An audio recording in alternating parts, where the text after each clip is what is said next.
रवि की प्रेमिका, जिसका नाम सोनी था, अचानक से वह बहुत बीमार पड़ गई।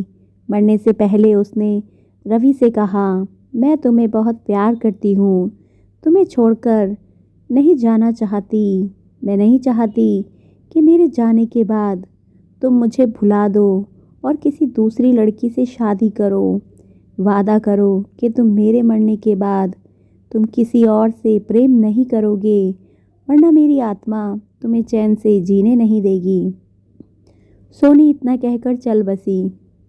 उसके जाने के कुछ महीनों तक रवि ने किसी दूसरी लड़की की तरफ देखा तक नहीं, पर एक दिन उसकी मुलाकात काजल से हुई, जिसे वह चाहने लगा।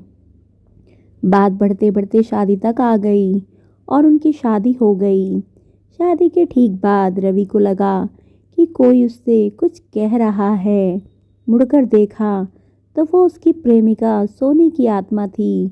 आत्मा बोली, तुमने अपना वादा तोड़ा है, अब मैं हर रोज़ तुम्हें परेशान करने आऊँगी। और इतना कहकर वो गायब हो गई। रवि घबरा गया। उसे रात भर नींद नहीं आई। अगले दिन भी रात को उसे वही आवाज़ सुनाई दी, मैं तुम्हें चैन से नहीं जीने दूंगी। मैं जानती हूँ कि आज तुमने अपनी नई पत्नी काजल से क्या क्या बातें की। और उसने रवि को एक एक बात बता दी। रवि डर कर कांपने लगा। अगले दिन वह शहर से बहुत दूर एक पंडित जी के पास गया, जहाँ और सारी बात बता दी। पंडित जी बोले, ये प्रेत बहुत चालाक है। रवि बोला, हाँ बिल्कुल है, तभी तो मेरी एक एक बात उसे पता होती है। रवि घबराते हुए बोला। पंडित जी बोले, कोई बात नहीं, मेरे पास इसका भी इलाज है। इस बार जब तुम्हारी प्रेमिका का भूत आए तो मैं जैसा कहता हूँ तुम ठीक वैसा ही करना। उस रात जब आत्मा वापस आई तो रवि बोला, तुम इतनी चालाक हो, मैं तुमसे कुछ भी नहीं छुपा सकता।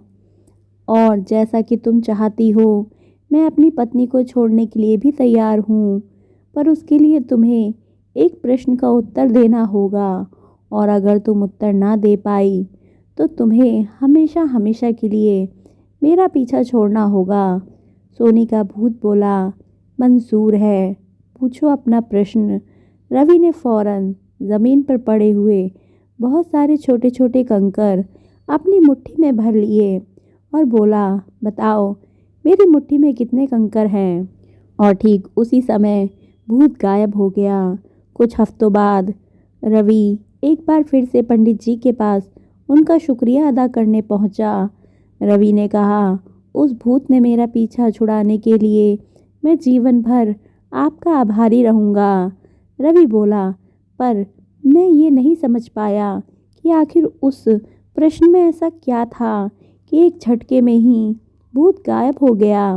पंडित जी बोले, बेटा, दरअसल कोई भूत था ही नहीं। मतलब? रवि ने आश्चर्य से बोला। हाँ, कोई भूत था ही नहीं। दरअसल शादी करने की वजह से तुम्हें एक अपराध बोध महसूस हो रहा था, और उसी वजह से तुम्हारा दिमाग एक भ्रम की स्थिति पैदा कर तुम्हें भूत का अनुभव करा रहा था। पंडित जी ने समझाया, पर ऐसा था तो वो मेरी हर एक बात कैसे जान जाता था? रवि ने पूछा। पंडित जी मुस्कुराए, क्योंकि वह तुम्हारा बनाया हुआ ही भूत था, इसलिए जो कुछ तुम जानते थे वही वो भी जानता था। और यही कारण था कि मैंने तुम्हें वो कंकर वाला प्रश्न पूछने को कहा, क्योंकि मैं जानता था कि उसका उत्तर तुम्हें भी नहीं पता होगा, और इसलिए भूत भी इसका उत्तर नहीं दे पाएगा, और तुम्हें तुम्हारे दिमाग की ही ऊपर से छुटकारा मिल जाएगा। अब पूरी बात समझ चुका था। उसने एक बार फिर पंडित जी का धन्यवाद किया और अपने घर लौट गया। दोस्तों, मेरे चैनल को सब्सक्राइब करें, वीडियो को लाइक करें। धन्यवाद। मिलते हैं ऐसी ही अगली कहानी में। Bye bye.